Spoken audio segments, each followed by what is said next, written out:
Hey there, I'm Lee Ullman here with some big news from the National Young Farmers Coalition. We're partnering with Heritage Radio Network on a special season of The Farm Report. It's all about what's happening with the Farm Bill and how it impacts farmers and eaters. I am growing diversified vegetables on land that's been in our family for 150 years. And so with the pandemic, gentrification, property values going up, we had to sell the land and we lost it. Join us as we uncover the untold stories behind this massive piece of legislation that shapes how we grow our food, what we eat, and so much more. The problems we have had, those are things that come from earlier Farm Bill and USDA policy, right? Like Earl Butz, get big or get out. You know, it's my responsibility to know not only what I'm eating, but then like how that all came to be. And realize like, wow, like this piece of legislation, all this money, like it's technically something that I support as a taxpayer. While Congress debates the next Farm Bill, this is not just an invitation to listen. It's a call to action. Be part of the conversation. Subscribe to the Farm Report on Heritage Radio Network, wherever you listen to podcasts. Today's program has been brought to you by Route 11 Potato Chips. Made with a secret recipe and superior ingredients, their mission is to make an outstanding product in a safe and clean environment. For more information, visit www.rt11.com. Today's program is brought to you by Tabard Inn, new American cuisine in one of Washington, D.C.'s oldest hotels, located in DuPont Circle. For more information, visit tabardinn.com.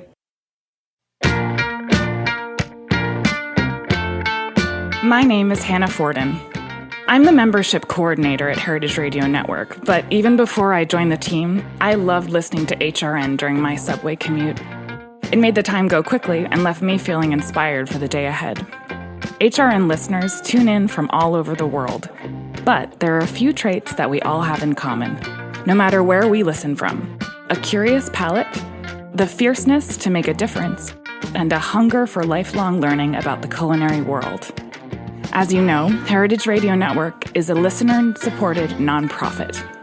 To deliver the most ambitious, entertaining, and of-the-moment stories in 2018, we need your help. We need to raise $150,000 by December 31st to accomplish these goals and to keep your favorite shows on the air. Together, we can make this HRN's most exciting, impactful, and delicious year yet. Become a member by donating today. Join us at heritageradionetwork.org/donate, and you'll immediately start enjoying benefits such as VIP invitations to HRN events, where you will mix and mingle with your favorite hosts. Memberships also make a perfect holiday gift for all the foodies in your life. This year, why not give the gift of food radio? You'll hear your generosity in action for the year to come. Help keep our lights on and our mics hot by pledging your support today at heritageradionetwork.org/donate. Thanks for listening. We talk about food, we talk about music with musical dudes. Finger on the pulse, snacky tunes.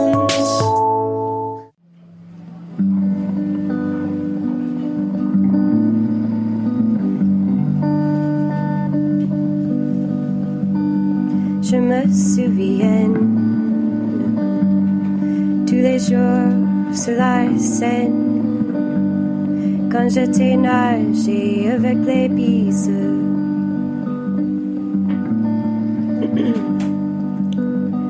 Quand nous étions comme les jeunes, comme les amis, comme les après-sexe.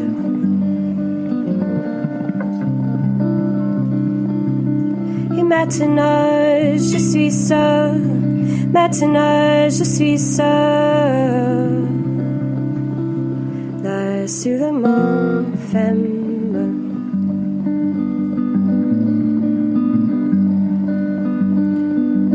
Mais je suis pleine d'amour et je suis pleine de vivre. Mes rêves, mes yeux, je vois un mec qui a un livre solide étranger. Et maintenant il est seul, maintenant il est seul sur le mont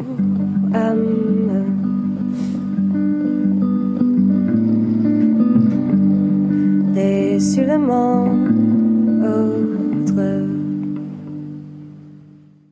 Hello and welcome to Snacky Tunes. I am one half your host, Aaron Bresnitz, sitting here in LA with Helen Hollyman, editor-in-chief of Munchies. And I say LA because the show's based in Brooklyn. You're based in Brooklyn. I'm from Brooklyn, but we're like, let's do the interview in LA. Yeah, we're here. We're here. Let's do it. Welcome to town. Thank you. You're in town because tonight, which will have already happened when the show airs, is the LA release of the Munchies Late Night Meals from the World's Best Chefs cookbook. Yes. Congratulations. Thank you. I heard writing your first book of any kind is like having your first child. That is an understatement. Except for you did it in 6 months, which would be cause for alarm. Yeah. If you were pregnant. Yeah, that would not be good. So how did you get your start in food? Where'd you get started? That is a long story. Let's see. I don't know. I actually worked in the art world when I came to New York. And then sort of got this internship at Food and Wine magazine and sort of ended up getting pulled into the vortex of food and have kind of been in it ever since. But yeah, I've done a lot of different things. Everything from writing to cooking to being a truffle dealer. Ooh. What was that like? Very smelly. It's a very smelly job. Yeah. So. And what year was this when you started getting pulled into the food world? And I ask in the context of, was food at the level of pop culture that it is today? So what year was this?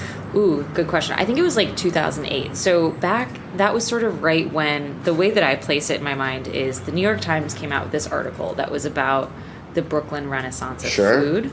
And that had everybody from, Mass Brothers to the Frankie's guys to at the time Salvatore Ricotta, which I miss much, and pre-Roberta's. Yeah, well, it was right. It was like year one. It was year one, but pre-Roberta's in the way that capital R. Yes, let's say that. Well, it was like when you would go to Roberta's and you would wait for 6 hours because all the waiters were stoned and it was great. It was charming, But yeah, so that was kind of right when Smorgasburg began. Sure. And so definitely not. Like food blogs they were just starting out. Yeah, there was definitely a shift. Yes. In it. And so what did you see about that shift as something that you would want to latch onto? And it's sort of, in many ways, with Munchies in your long career, sort of have been part of help shaping?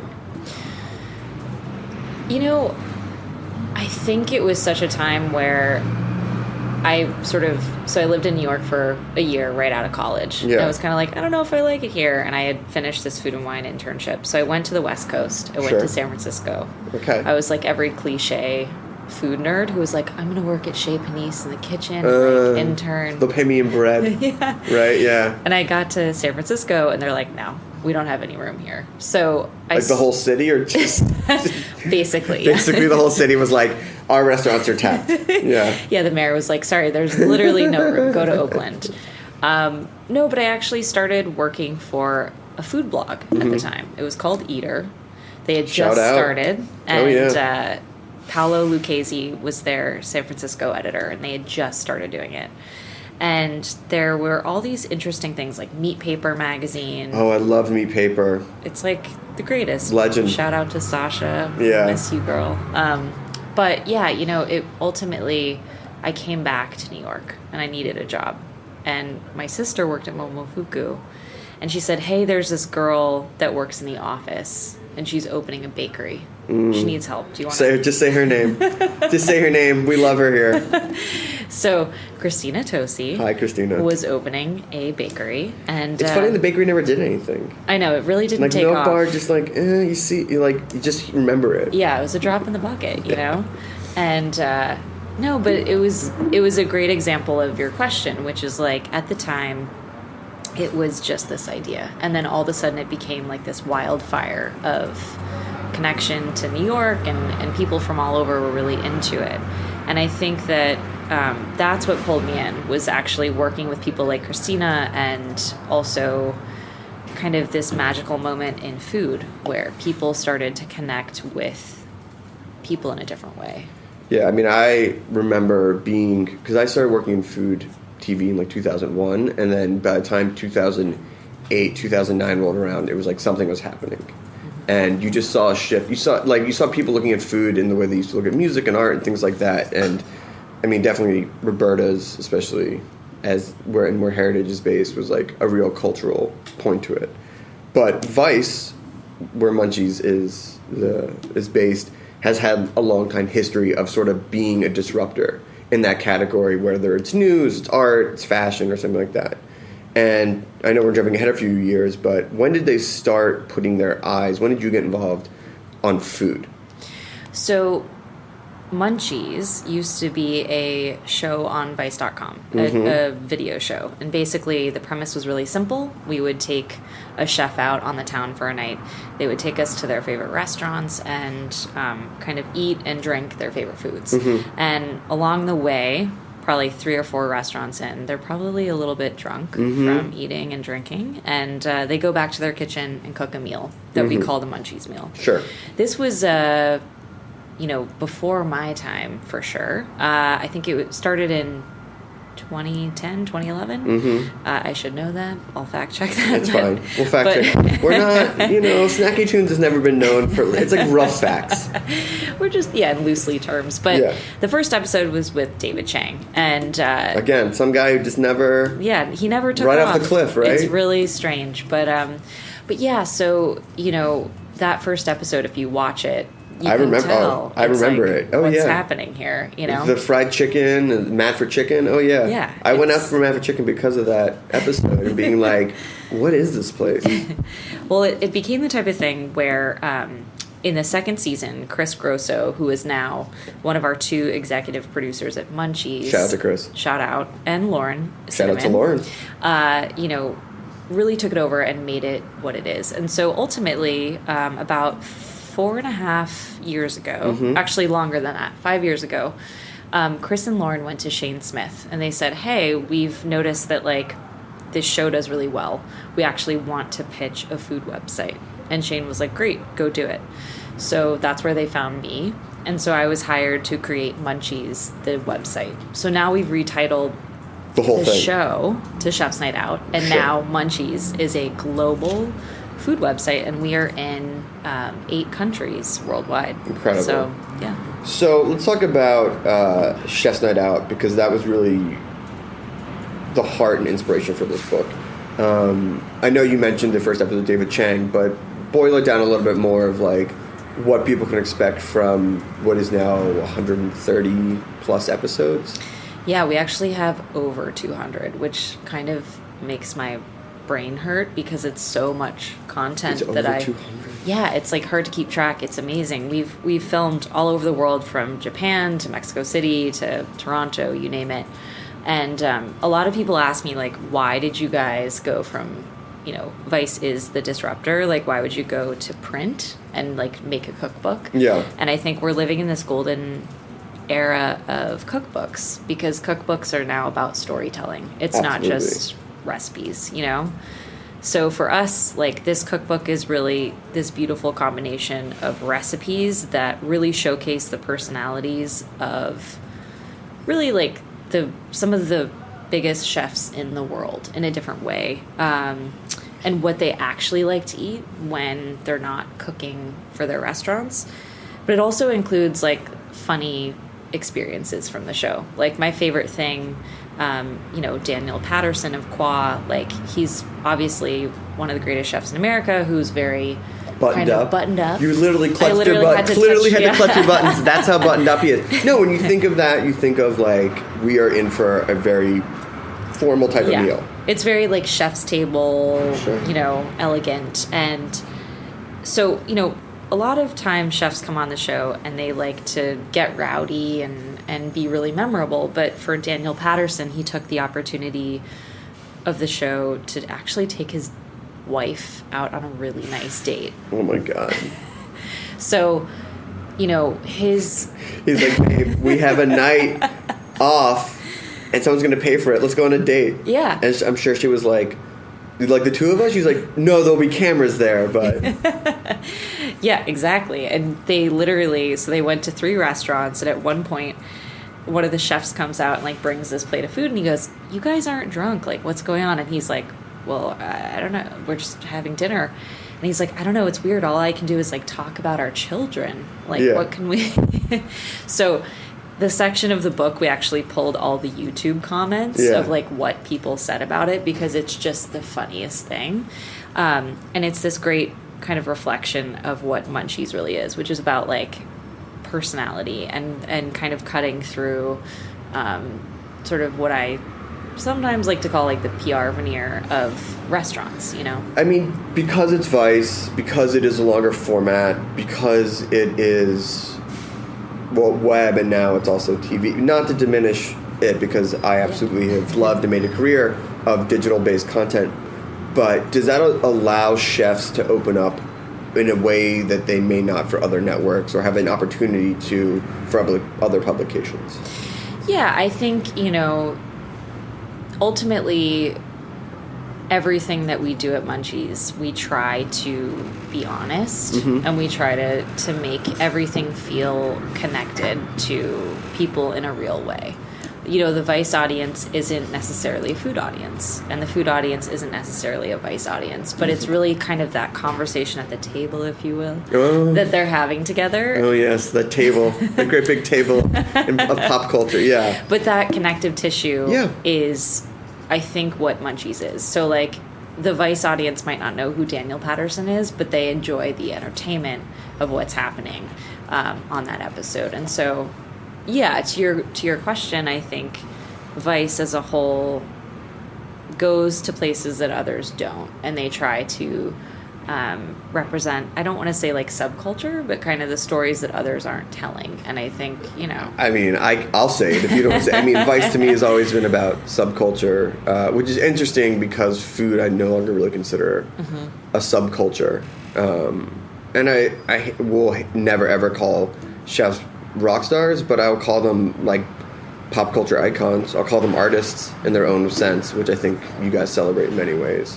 Yeah, I mean, it's definitely like 10 years ago. I remember, and you remember it, that article that was like chefs are the new rock stars that Kim Severinsen wrote. And I was just, we were all like, no, Kim, why? Why did you say that? I know. I mean, we got, because obviously this is a show about food and music, and so we've been asked that question many a times.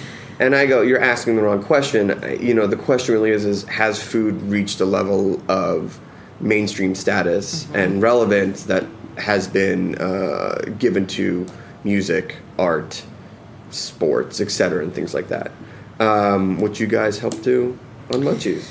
I mean, I always say this. It's like if you think 100 years ago, people used to dress up and they would go to the opera. Yeah. You know, that was like a really big night out. And I think now for young people are doing that, but with food. Food is sort of like this last downloadable thing as an experience that even with music is becoming a different scene. And I think that ultimately that's what I find so exciting about the future of like the food scene is that it's you still have to go experience it. You got to go out in the world. You got to go out in the world until we become robots, you know. Oh yeah, but that's like at least 4 or 5 years away. Yeah.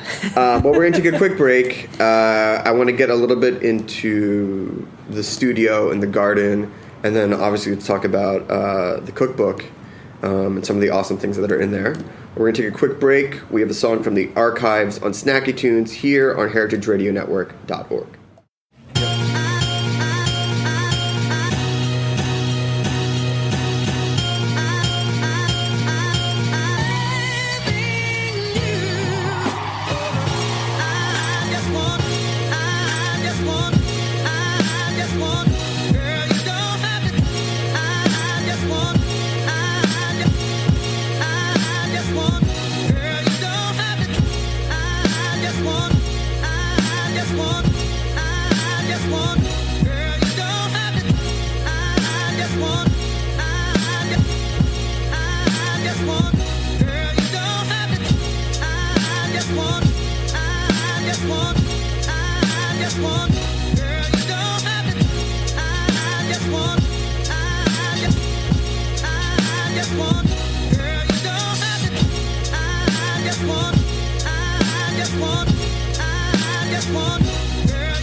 Hello and welcome back to Snacky Tunes. We are here with Helen Hollyman, editor-in-chief of Munchies, co-author of Munchies Late Night Meals from the World's Best Chefs new cookbook. Shout out to JJ Good. Shout out. Who's your What's up, boo? Co-author who couldn't be here. So, I've been a fan of Munchies and the programming you've done for a while, but one of the biggest shifts I've seen from your stake in the game is when you rebuilt the studio and built a garden. And I felt that was sort of, we're not going anywhere. Like, in fact, we're like quadrupling down on what we have to offer and what we're going to say. Look for us here. Why did you do that? And what have you seen the results or the shift in perception about Munchies since you've built the new studio in the garden? So when I started at Vice, Yep. we had 80 people in our office space. Total. 80 in a very intimate and cozy. I remember it. You know how I know it was. I know how it was. It was kind of like a shoebox because we were growing so quickly. So we had to relocate, obviously. And now we have 1,000 people in the office that I work in. That's just in one office, right? We're in 32 countries worldwide at this point.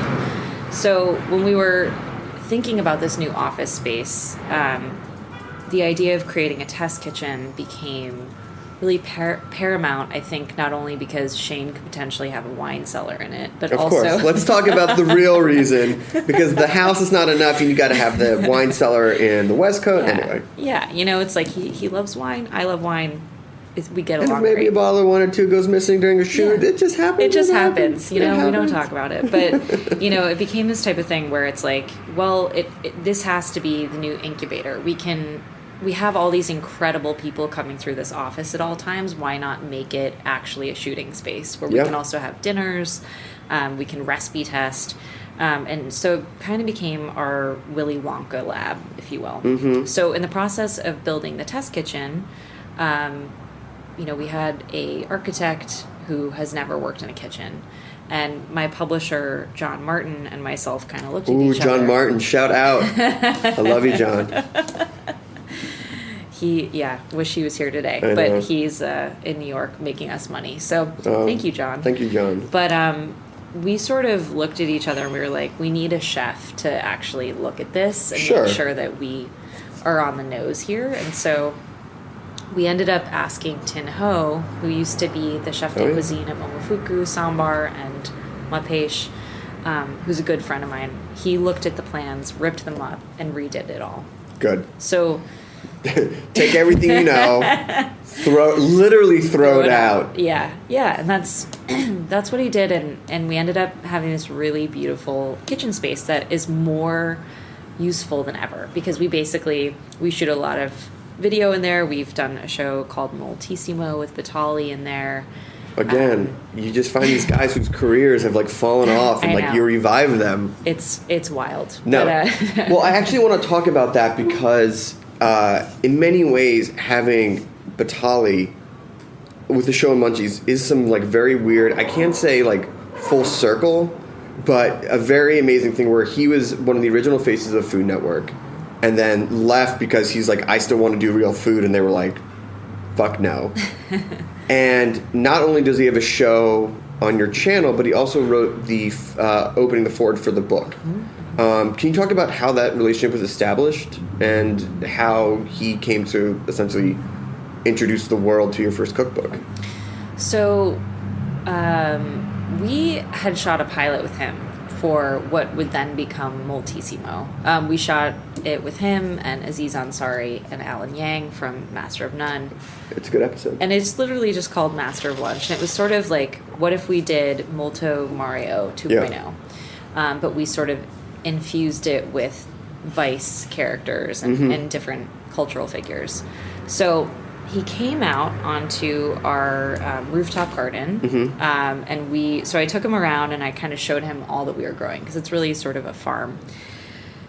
And there was just this synergy that happened between him and our entire team. And that's sort of the moment I think that he was like, hey, I really trust you guys, and I'd love to kind of collaborate and really see where we could go with this show. So we started doing that, and in the process, he's become not only an amazing friend of our brand, but like I think a really important part of what we do moving forward as well. I mean, it's good to have someone who has such good working knowledge and perspective, like real perspective in that industry of like how to navigate the do's and don'ts of, or just offer us some counsel. Well, I think the thing about Batali, whether you realize it or not firsthand, like what is so remarkable to me about him is he's the most knowledgeable person in a way that you can literally pick up. Like I showed him Wormwood, and he literally just started rattling off this historical, archaeological type facts about it. And that is rare. And I think that when we look at like young chefs who are kind of becoming very well media trained, they're not, his brain is an amazing resource, and they don't come like that often. So especially when you stray from the talking points and you're like, just talk to me, just say whatever that's not in like the 8 bullet points that's in front of you, and they're like, marinara sauce. But having him write the open, and I guess going back to what you said about trust, Chef's Night Out and the book itself really does have this trusting relationship, I think, between Munchies and the chefs. Because the show and the book could easily be like showing them at their worst, really putting in all the bad, not all, there's some funny moments in there, but like you could really exploit them and the show would have been over and things like that. But to have 200 episodes, to now have a cookbook, speaks to that trust between relationships. So when did you see the shift between chefs and Vice saying, like, we're serious about food, and then when you started to put something about the cookbook, they were like, we're totally in? Yeah, the funny thing is, so year 1 and to year 3 of shooting Chef's Night Out, like, it was a struggle to get bigger names on the show without having to explain to them. Even with Chang being the first one? Well, he was like, why not? It's a thing with Vice. Let's see what happens. Sure. But once it was sort of established, there were certain personalities that we thought, let's try to get so-and-so, and it was really tough to sell. And now it's the exact opposite, where we're getting very big names. They don't know anything about Vice or Munchies, but they've heard of Chef's Night Out. And I think the thing is that since Kitchen Confidential came out, there's nothing else that really like showcases what it's actually like to live and breathe restaurant culture. Sure. And this show is really that. So I think for even kind of well media trained chefs, it's an opportunity to let their hair down, show that they're actually more relatable than they might present themselves on like morning television programming. Right.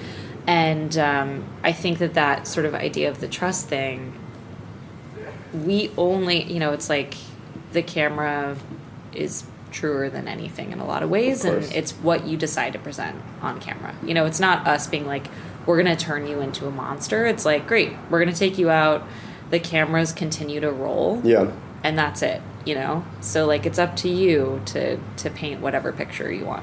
But there is a certain level of trust with them being like, you're not going to make me, if I am a monster, you'll like make me look at least like a cuddly monster. Yeah, if you ask Chris Grosso, there's definitely certain people who I think probably went off the rails, and we've done a service to them by not including a lot of what didn't make the, Do you have any stories you can tell? No names? Yeah, I'll just say, there's definitely people who I think because, like, Fernet is a really kind of big character throughout this show. Like, that's why we have a DIY Fernet recipe. Which is amazing. It's like right off the bat, it's like you're going to need, by the time you get together this cookbook, you're going to need just like a liter of Fernet. Yeah, because it's, it's the sort of restaurant drink of choice. Yeah. But there's definitely rivalries that we've seen, like, of people like Eric Anderson, who was at Catbird Seed, was like, talking smack about the guys from Battersby. And he's like, they said that they could, like, drink a lot of Fernet. Well, I'll show them, Oof. and, like, drank so much Fernet, like, more than we've ever seen in this show. That's really impressive. But I think that, like, that sort of...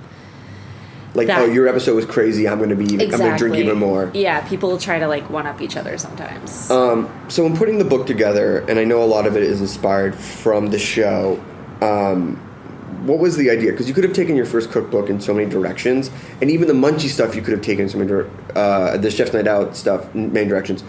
How did you start curating it? When did you start getting the idea? What was the process? So, yeah, I mean, for us, I think this seemed like the obvious choice because Chef's Night Out was sort of the birth of Munchies as a brand. And so not only that, but we've done over 200 episodes. So, like, there's so much food on this show to choose from, and it's so much amazing food. So in distilling that down, it was overwhelming because I basically had to break it out into the main categories. Yeah, you had to focus yourself. I was like, okay, so the top category is offal. Like, that was the most popular thing. People were like, I'm going to cook, like, face and tongue and intestines. And I was like, that's probably not going to sell a lot of cookbooks. It's not going to sell cookbooks. Yeah. But we basically broke it out and looked at everything and said, okay, we need to have a good combination of personalities, but also categories that really, for the home cook, are going to be things that actually work for them. Right. And so what type of recipes can people expect? I mean, it's definitely late night food. And for those who who are not familiar with late night food, or was never, like, drunk at 19? Like, what can they expect from these types of recipes? Yeah, so, I mean, it definitely runs the gambit for sure. Yeah. You know, there's stuff that's very straightforward, like Jamie Bissonette from Toro. Shout out to him. Made a very delicious and very indulgent thing, which is literally scrambled eggs with potato chips, which on the surface sounds really awesome and maybe like too literal for a cookbook. Sure. But there's technique in there. Like, if you've never really scrambled eggs. No, but I'm serious. Like, you know, that's why the famous chef test is make me an omelet. Like, eggs are... Well, actually, I mean, the thing is, if you eat it, it tastes like tortilla española, which I think is the coolest part about this book. So everything in the book has this edge of chef-y to it. Yeah. And there's recipes that are that easy to... Recipes that are... You could make for a dinner party. Like, we have a lot of really good seafood recipes in it that Interesting. Late night seafood is not what I would put together. But I guess, you know, maybe beyond fish and chips. Well, here's the thing. It's like Batali says in the foreword. It's like these chef recipes, they want you to think that they went back to their kitchens and took 2 seconds. But in reality, they thought about it, and they want to impress their restaurant friends. It's like, come back to my plate. It's like a magic trick, right? Where it looks so simple, and then you're like, oh, fuck, you're like really like, you're like burying us right now with like flavor and technique and things like that. Yeah. Beyond the recipe, though, and going back to what you mentioned before, there are a lot of really good stories in here. Can you give a couple examples or one example of what type of stories people can expect that if they never turn on their oven because of this book, at least they're taking something away? Yeah, so I'll answer it with a little bit of a combination, which is that this book has a lot of amazing illustrations in it from Justin Hager, who's this hilarious illustrator. And he actually watched every episode and would draw people. And one of my favorite illustrations that he did is how to drink vodka like a Russian. Oh, it's so good. Shirtless. With the toast. It's so good. Alexei Zimin, who is a chef and restaurateur in Moscow, had a really interesting episode. And throughout it, watching him drink vodka is a sport, because if I did that, I would end up in prison or I would be dead. Yeah. But he does it well. And in that process, he actually sings this really tragic song. And he's like, this is a classic drinking song in Russia. And anyway, you should read the lyrics. They're in the book. It's great. But it's, I think, a good example of learning who these people are without having to know too much about the inside baseball of the restaurant world. Or read a 1,200-page New Yorker article that's very dry. Yes. So finally, you get the stories, you get the recipes, but what is like the most, now that you have the book, what's the most unexpected takeaway for you or for a reader, or an insight that they might get from this book that they might not just get from the cover or from the press release? I think this book is great for not just people who actually like eating food, but people who like to read. Because, you know, there's definitely, again, the technique and the delicious factor for the recipes. But I think ultimately the storytelling behind all of the chefs who are featured in this book is going back to like our initial part of this conversation, which is that food is about connecting back to people. And I don't know, personally, when I read about all these people, I want to hang out with them, whether I've met them or not. So the show is just about being like, give me a call. Like, give me a call, I'll hang. Well, Helen, thank you so much. Thank you so much. Congratulations. It was such a pleasure. Yeah, thank you. If people want to get the book, where can they go? You can go to your local bookstore, or you can go online to major retailers. Search Munchies. Or just look for, it's called Munchies, Late Night Meals from the World's Best Chefs. And if people want to watch the show or anything like that, you can visit munchies.tv. Awesome. Well, thank you so much. Thank you so much. Have a great time at the event tonight. I will, yeah. We have another song from the archives coming up, and then a live performance here on Snacking Tunes on heritageradionetwork.org.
The following program has been brought to you by Tabard Inn.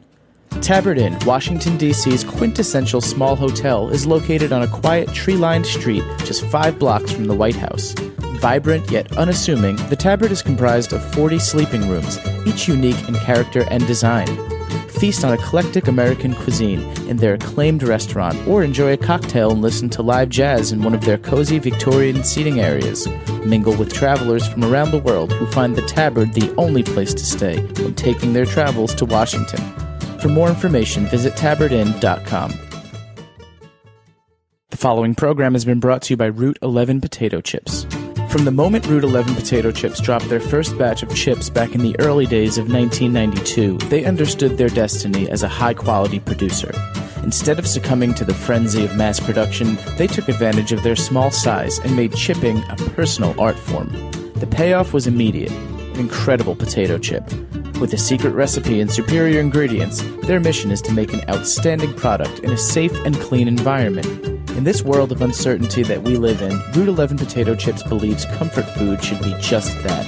Know where your food comes from. For more information, visit rt11.com. Alex Rose, welcome to Snacky Tunes. Thank you for having me. Long time friend and hanger out at parties, first time guest. Yeah. I think our friendship is, when people are just like, oh, how'd you meet them? And you're just like, kind of like, you're like, oh, around. Well, it's like, well, like literally we met around. I had another friend a few years back that Jess Rotter, who used to be a Mexican Summer. Oh, yeah. Yeah, now it's Light in the Attic. Sure. That we ran into each other so much that we were both convinced that we had each other's phone number, and we had like obviously texted each other to meet up. And then I was like, oh hey, I'll call you. Then I had to get her number from somebody. I was like, this is, and I feel like with you through Ben and Maggie. Yeah, absolutely through Ben and Maggie. And then there was like that one week where like 3 nights in a row, and I was like, we should just like, let's just call this a friendship. Yeah. Let's just. I think we're friends now. When we exchanged phone numbers, I think that was the real just like. Oh, I still don't have your phone number. You can get it from me. Okay. But I mean, exchanging friend phone numbers is still, I don't know, kind of good. Can I get your number? I know, no, it's so dorky, especially because it's like, I don't know, because we like already had this like existing like foundation of friendship. Yeah. Then to sort of interrupt that and be like, yo, dog. I'm going to try to intentionally hang out with you sometime. Is that cool? Yeah, is that okay? Because or it's like someone you see a bunch in like 6 months and you're like, fuck, what's your name again? Oh my God, I know. Oh God, that's the worst. It's like, I feel like that happened to me last night, like 4 or 5 times. It's just like, oh, hey, oh God, I've hung out with you like at least half a dozen times. I have no idea who you're doing. Yeah. So anyway. Besides being a new friend and totally rad and playing music, you have a good history, including radio, which is awesome. This is true. Let's talk about the show. About Domino Records on Eastfield Radio.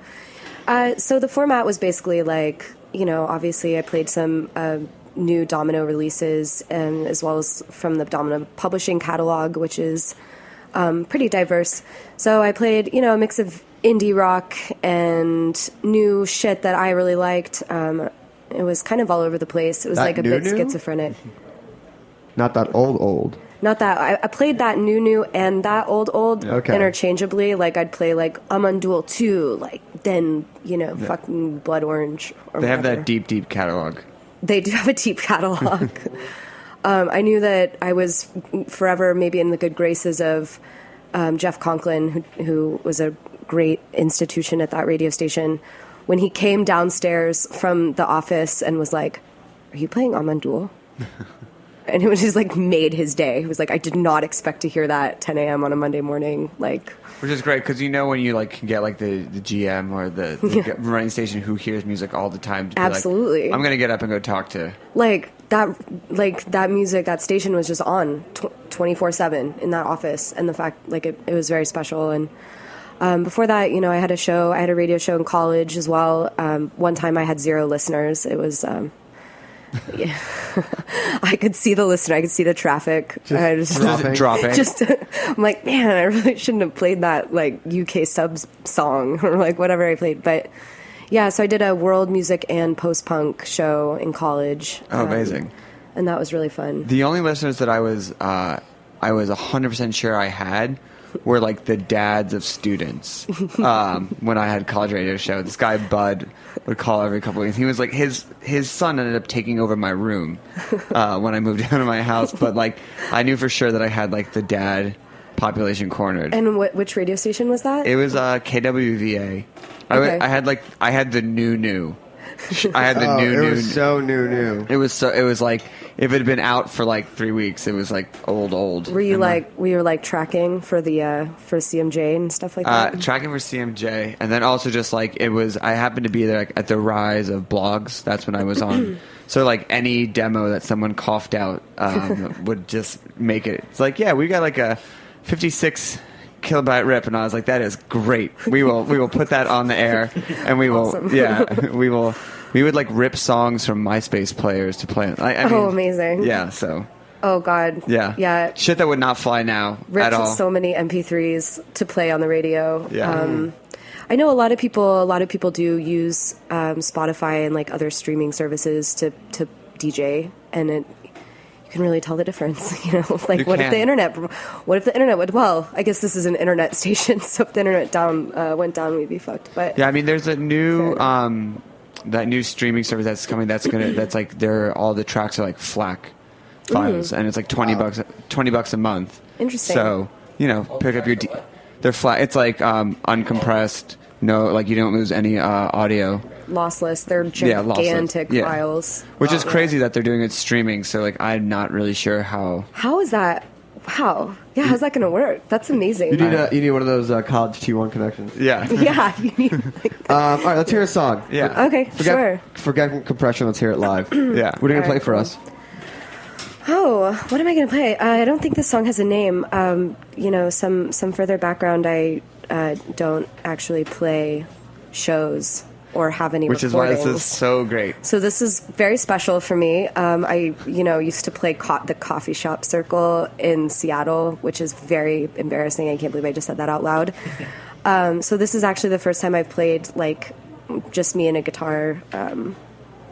Maybe in 6 years. Well, I mean, your biggest downfall is that you talk about it in your Instagram profile. I will tell you, despite the fact that I don't play publicly, I spend probably an hour, 30 minutes to an hour every day singing and playing guitar. It's just like part of my life. I think you really downplayed it because you're like, oh, I don't know. And that opening song was great. So yeah, I don't know why I wrote a song in French. It I was drunk walking home from a bar, maybe like 3 or 4 weeks ago. Oh yeah, all of these are very new. I don't know. This is the new. It's the new. I come from that like jazz improvisation mindset where I'm like, if you can't play it right the first time, why play it at all? Okay.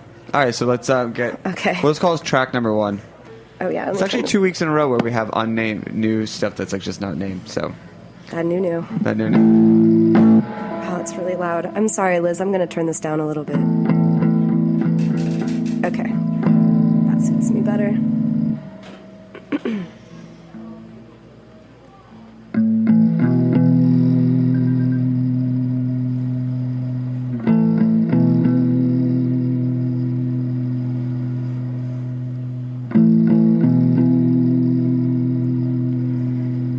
Is it too late now to change your mind? Do we have to go back inside? In this grand garden, there's no more malaise. So you come outside and pay me mind. And I will see what Milady thinks, if she might call on me tonight. She is out of sight, you know I'm right. She is luxuries She has dreamy things. She's a lady in the high castle whose empire never ended. And I feel alive, inspired by some mad god. And I will arrive if she calls on me tonight. I hope she calls on me tonight. Great. What was it like in the Seattle coffee house circuit? And what year was it? God.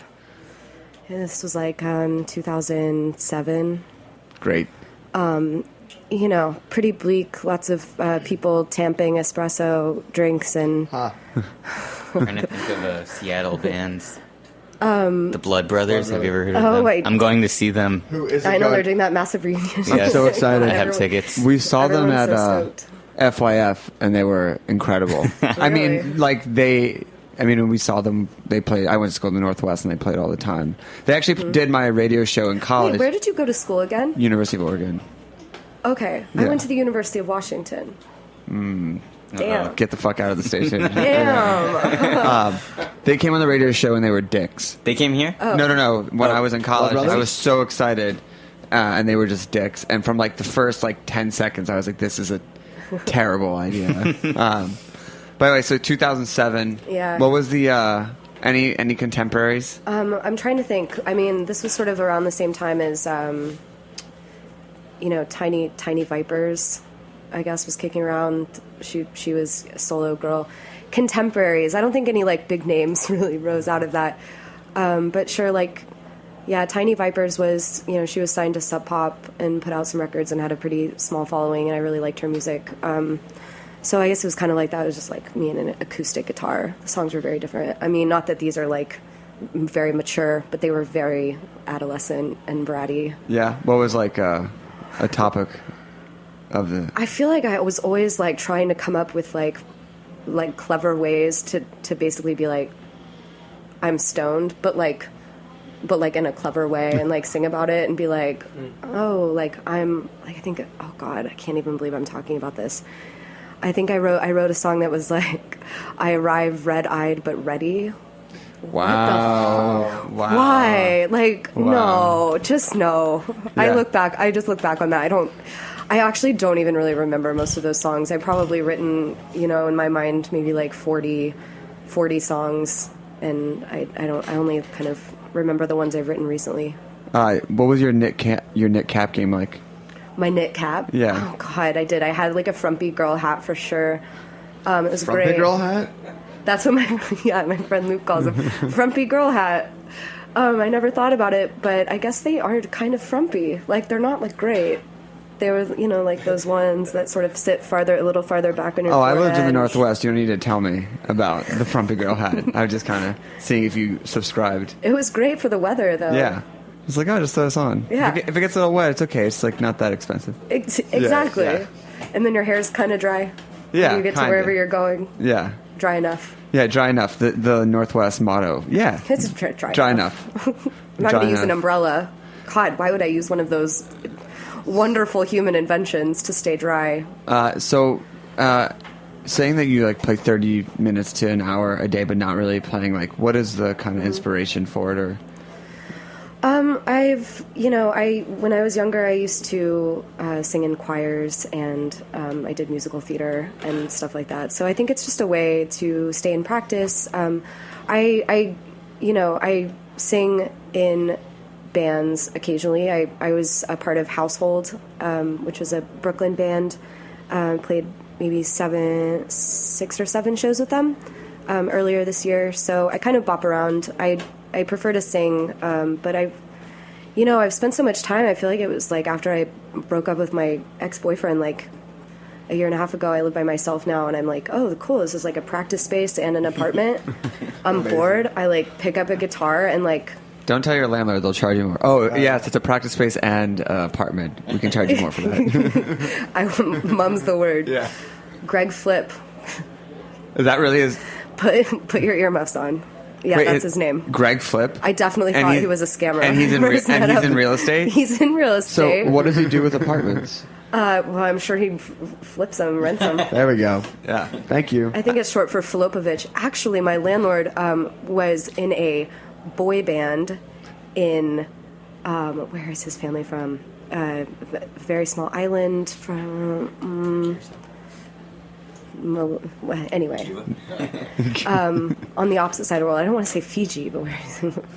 Oh, well, I'm blanking on it. But he was in a boy band, and I looked up pictures on the internet when I Googled him to make sure that he wasn't a fake person. Yeah. Flip.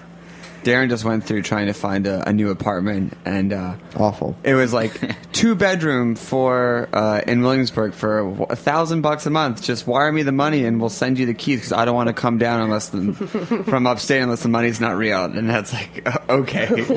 Sure. Dude. I'm just gonna burn this. I'm just gonna light this on fire and send you a photo of this. Seriously. Why don't we get another song? Sure. Crank on this is new part 2. Cool.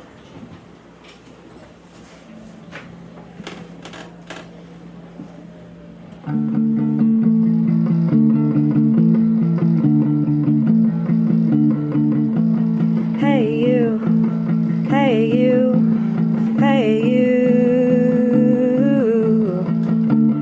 hey you, hey you, hey you.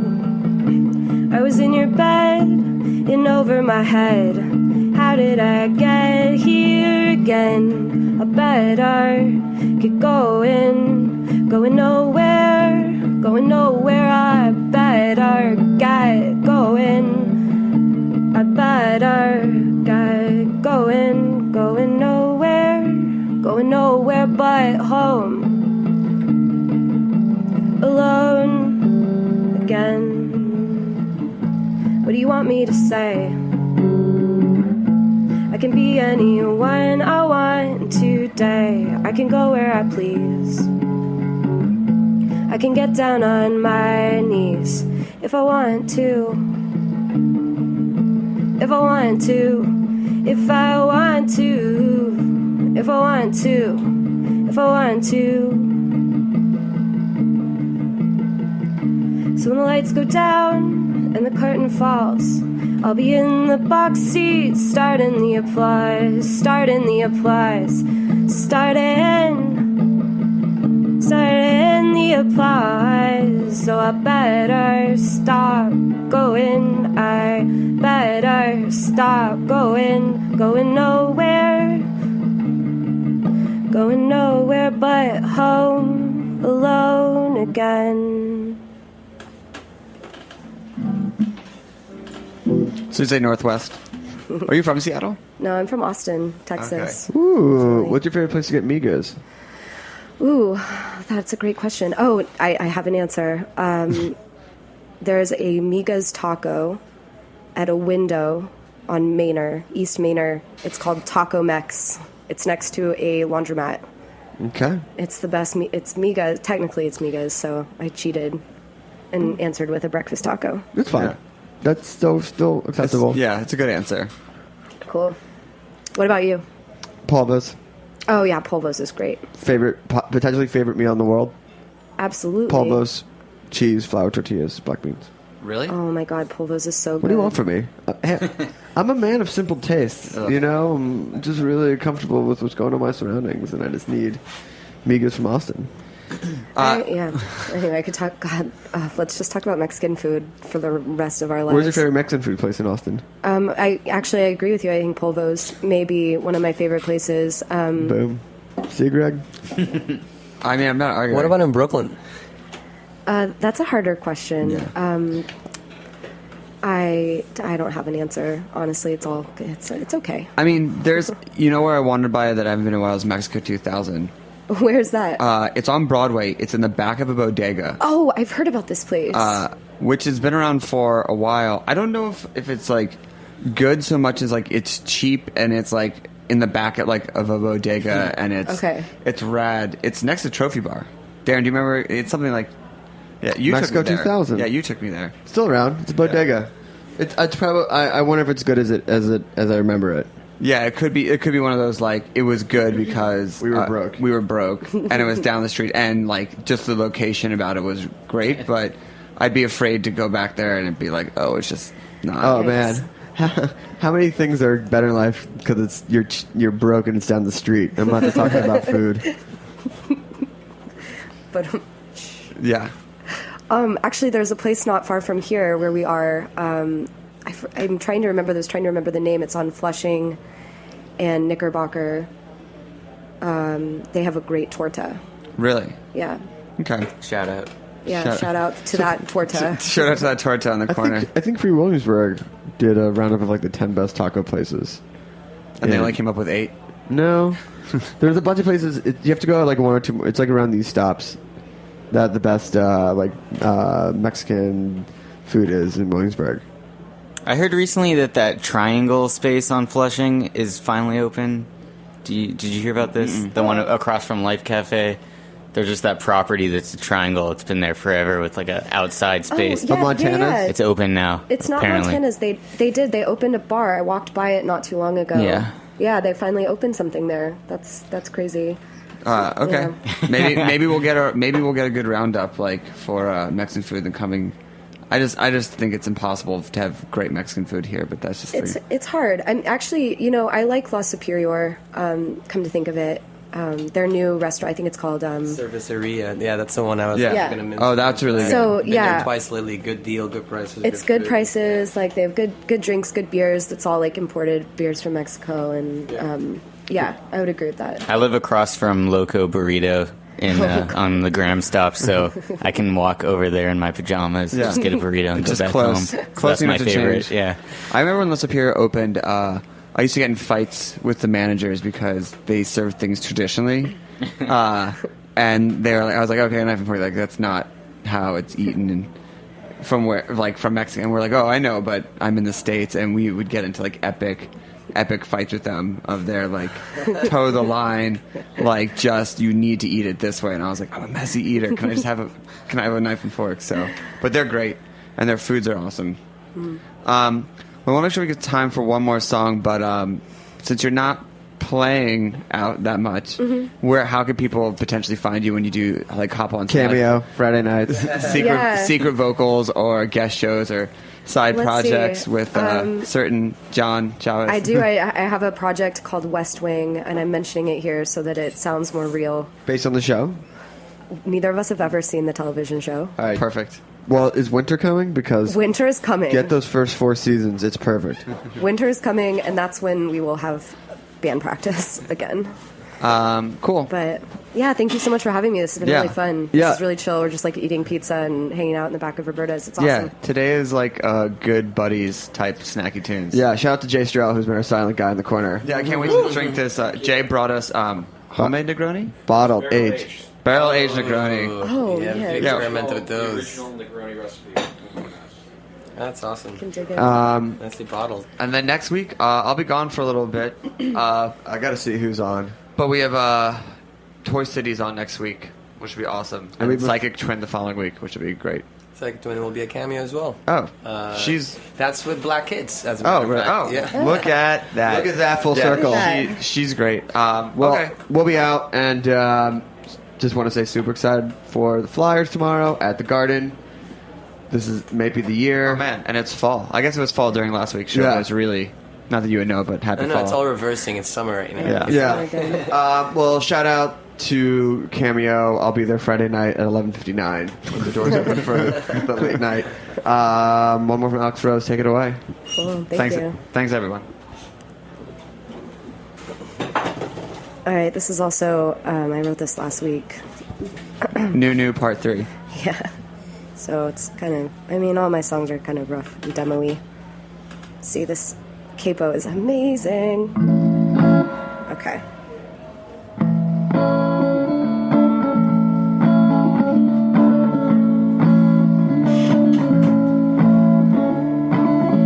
I'm flesh, I am business.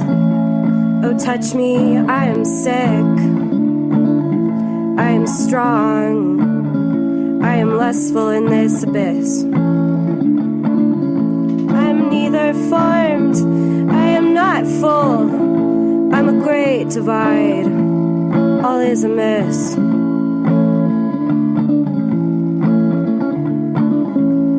So kiss me, baby, while I'm wild and free. And tell me, Judas, are you my priest? And kiss me, baby, while I'm wild and free. And tell me, Judas, are you my priest? Open my mouth to impurities. Open my throat, let in the bees, so they can buzz and busy me. And kiss me, baby, while I'm wild and free. And tell me, Judas, are you my priest? Just kiss me, baby, and kiss me, baby, kiss me, baby, while I'm wild and free. We talk about food, we talk about music, with musical dudes, finger on the pulse, snacky tunes. Thanks for listening to Heritage Radio Network, food radio supported by you. For our freshest content and to hear about exclusive events, subscribe to our newsletter. Enter your email at the bottom of our website, heritageradionetwork.org.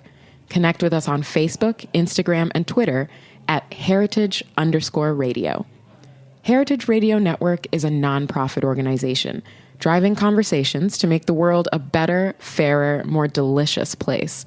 And we couldn't do it without support from listeners like you. Want to be a part of the food world's most innovative community? Rate the shows you like, tell your friends, and please join our community by becoming a member. Just click on the beating heart at the top right of our homepage. Thanks for listening.